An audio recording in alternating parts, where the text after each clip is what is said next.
Значи, един заек веднъж отишъл в един магазин и питал, имате ли торта от моркови?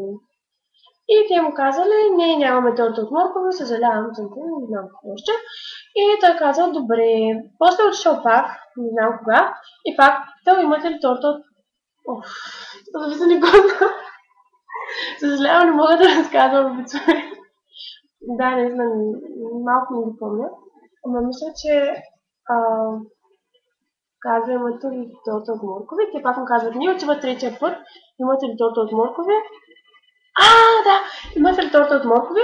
И, и те му казват, да, имаме, искате ли? Или нещо, не, само да, имаме.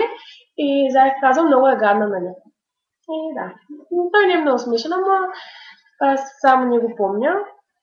И него даже не го помня много добре. И бързам, защото закъснявам. Сигурно съм, че ми е забавно.